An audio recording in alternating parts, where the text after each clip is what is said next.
So this video is all about using adjustments and adjustment layers in Photoshop. So I have Photoshop open here, and I'm going to go find a photo I want to edit and adjust with some adjustment layers.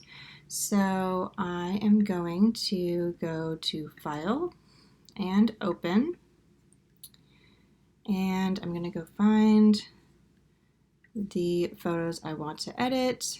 So I'm going to go to my documents. I'm going to find my photography folder here, and the photos I want to edit today are in my Elements and Principles folder. So I'm going to look through and find some photos I want to edit. So I'm going to start out with one of these. These were some interesting flowers or seed pods, I'm not quite sure, but something that was on a plant when I was going for a walk that I found. And so I'm going to edit this photo here.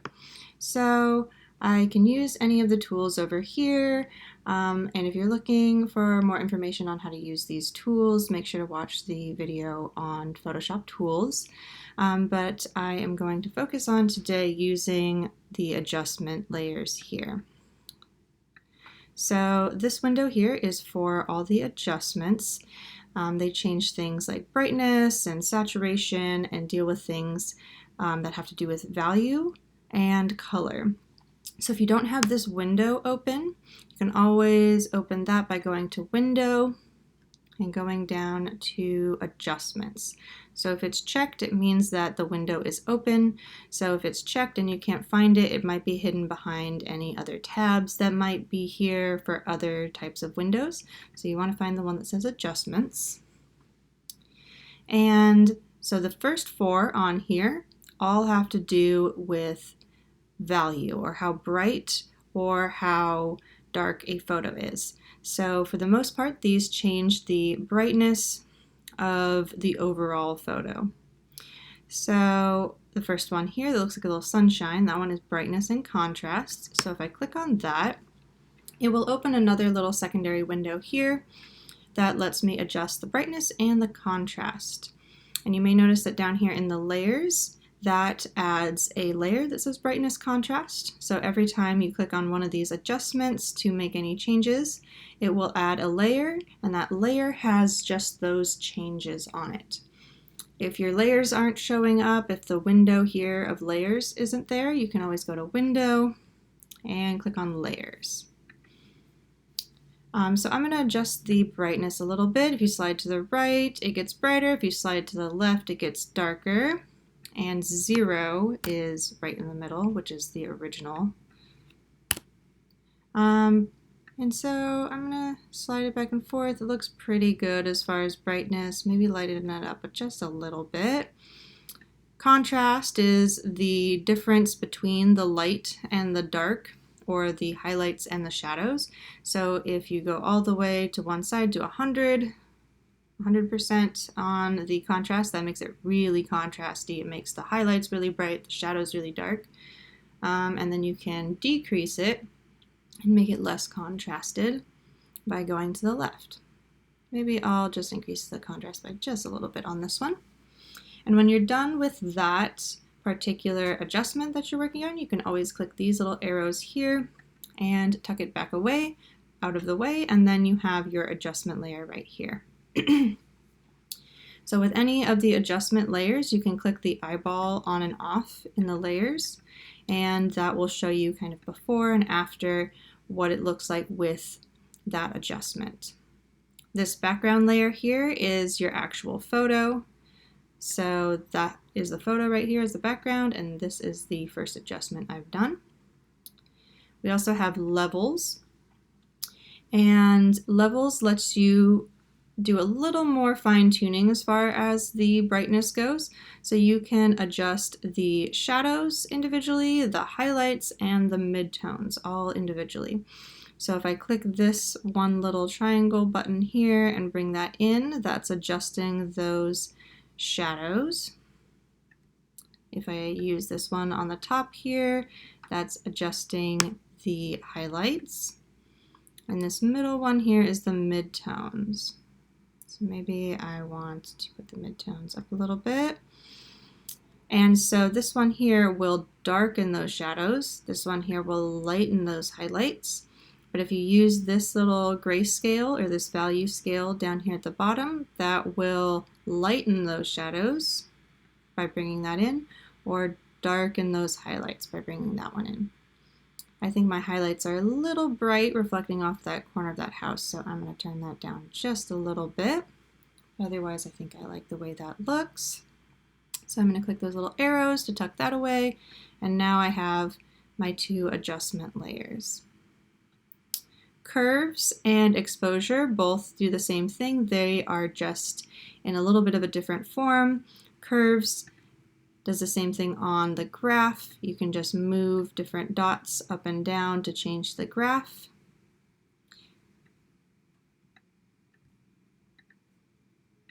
And exposure is pretty similar to brightness. It just changes the overall brightness of the entire photo. So those four, the first four, have to do with value, or how bright or dark your photo is. And then if you click on the eyeball a few times on some of these layers and realize that you don't actually like those, you can always click, hold, drag, and drop that down into this tiny little garbage can down here. So if you decide, I don't want the curves layer, I'm going to just drop that down in the garbage can. So you can always get rid of them at any point. You can always go back in your history as well to undo any steps that you've done. The second four, starting with this triangular one here for Vibrance, Hue, Saturation, Color Balance, and Black and White, all have to do with color.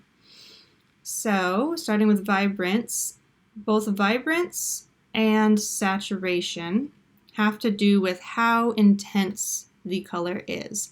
So how saturated or how vibrant it is how intense the colors are. They work pretty similarly. Saturation is just in the adjustment that is also hue, and we'll talk about that here in a second. But Vibrance, if you click on that, it also gives you the saturation option here. So both Vibrance and Saturation have a tendency to get a little out of hand pretty quickly. If you go all the way to one side with it, the colors get a little oversaturated, pretty overly intense, and your photo looks a little less realistic than it would if you just increased the saturation a little bit. So if you're looking for a more realistic look to your photo, you might not want to go too intense with the saturation or the Vibrance. But I'm liking how that increased the colors a little bit. And then if you go to the Hue and Saturation adjustment, that also gives you the option to increase the saturation. I would suggest if you are increasing the saturation on one of these, like if you're doing it on the Vibrance adjustment, I wouldn't suggest also doing it on the Saturation and Hue one, because then it could get a little intense with the saturation. But the Hue Saturation adjustment also lets you change the hue, and the hue is just another way to say what the color is. So it's changing the hue or it's changing the color. So if you slide this either direction on the slider here, it will change the actual colors. So now we have blue and pink and purple plants all of a sudden. So again, if you're looking for a more realistic look to your photo, you might not want to use the hue. But that is an option if you want to suddenly have blue plants. But then you can click the eyeball, see if that looks good or not. I'm not a big fan of the grass being purple, so I'm going to go ahead and delete that layer. All right, so we have Vibrance, Hue, Saturation, and then we have Color Balance. So that's the one that looks like a little scale.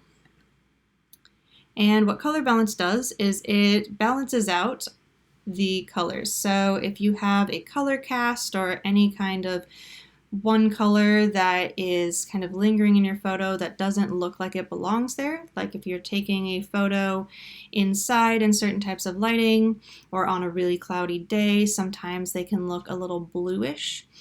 So you can add other colors to counteract that color cast that's happening in your photo. So any color on either side of here, like all these on the left here, are the opposites of the colors that are on the right here. So if you have a particularly blue looking photo, we have cyan, which is a light blue, and we have blue here that's a darker blue. So if at any point you have a photo that looks a little bluish, you can add a little bit of yellow and a little bit of red, and that will counteract that color. So it's essentially color correcting your photo. So let's say I want to add a little bit of yellow, a little bit of red, and that really warms up the photo. Gives it more of a warm color to it. Sometimes, especially if you're taking photos anywhere in like a forest or anywhere near a lot of grass, sometimes the sun or any kind of light can reflect off that grass and make things a little greenish. So if that's ever the case, you can always add a little bit of magenta and that will counteract the green. But these also work in the opposite directions as well. So any color that you want to kind of color balance and counteract in your photo, you can add the opposite color. But the colors are looking pretty good in this photo, so I'm going to tuck that away.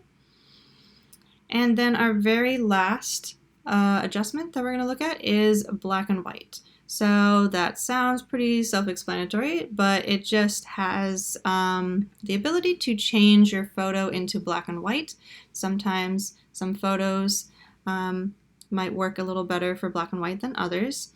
So when you click on the adjustment, it makes your photo black and white, but it gives you all these color options. And so what this does is it adjusts how bright the area that was that original color is in your photo. So if I turn the eyeball off and I say, okay, these right here are red. So if I want those lighter or darker, I can go to the red slider here and lighten them up or darken them. And so it gets really intense really fast. But I'm just gonna, let's see, I'm gonna put them right about there. That looks about right. This bush back here is quite yellow, so it looks really light, so maybe I want to darken that yellow a little bit. Looks like there might be some yellow tones in the grass as well, so it's darkening that. And you can do that with any color that is in your photo originally. And that will change how bright or dark those areas are in the black and white version. So then I have my adjustment layers here. I can't see that much of the changes on the color ones when I have the black and white one on there. So let's say I don't want the black and white one. I'm going to click and drag that down to the trash can. You can always do multiple adjustments and then decide you don't want it later, and you can always get rid of that layer. But I'm liking the color balance, the vibrance, levels, and brightness contrast in my photo. So that's looking pretty good on mine.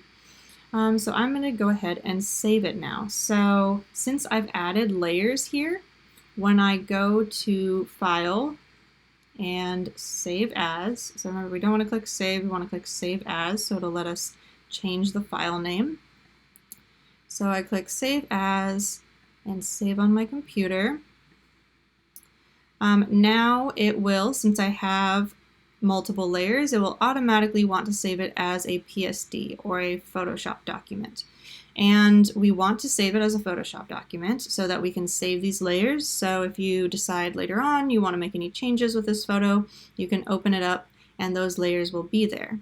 That will only happen if you are saving it as a Photoshop document. But I still want to retitle it, so I'm going to retitle this, we'll just say image 8537, edited is what I'm going to say on there, so I know that's the edited version. I'm going to save it back in that Elements and Principles folder where I found it, and it is a Photoshop document.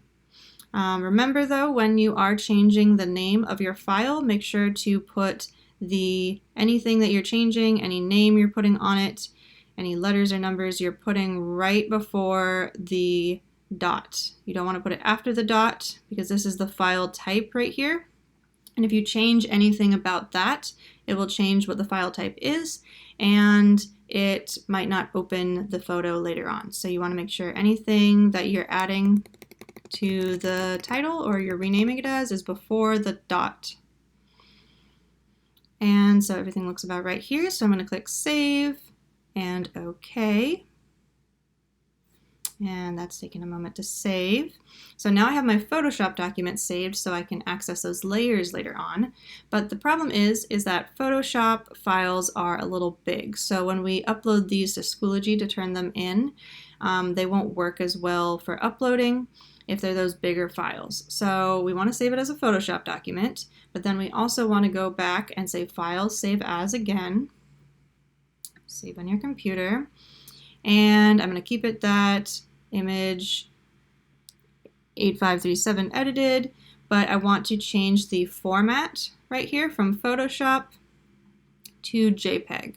So what that does is it turns it into a JPEG, so it squishes down or flattens the image so that it no longer has these layers, and that makes it a smaller file type so that we can upload that easily, and it'll be a smaller file type. So that's great. So that will be the one we're turning in, but then you'll have your Photoshop document so you can make any changes later on if you decide to do so. So I have my image retitled, it's in my Elements and Principles folder, and I am saving as a JPEG. So I'm going to go ahead and click Save and OK. Now we'll take a moment to save that. But now, if I go to the folder that I have it saved in, so I go back to my documents, I go to my photography folder, it was in the Elements and Principles. Now I can go down and find that photo. And so I have my original, I have my edited JPEG, which we can turn in, and then I have my edited PSD or Photoshop document. So if I ever want to go back and change anything as far as the layers go, I can just open up that one. It will open up the Photoshop document in Photoshop with all the different layers, and I can make changes. But this image here won't have those layers, and there's no really going back with that one. But that will be a smaller file that we can turn in. So those are adjustment layers. Go ahead and experiment with those. Try out the different value adjustments, the color related adjustments. And remember, you can always get rid of them if it's something you don't like. But each photo is going to need something a little bit different when it comes to the adjustments.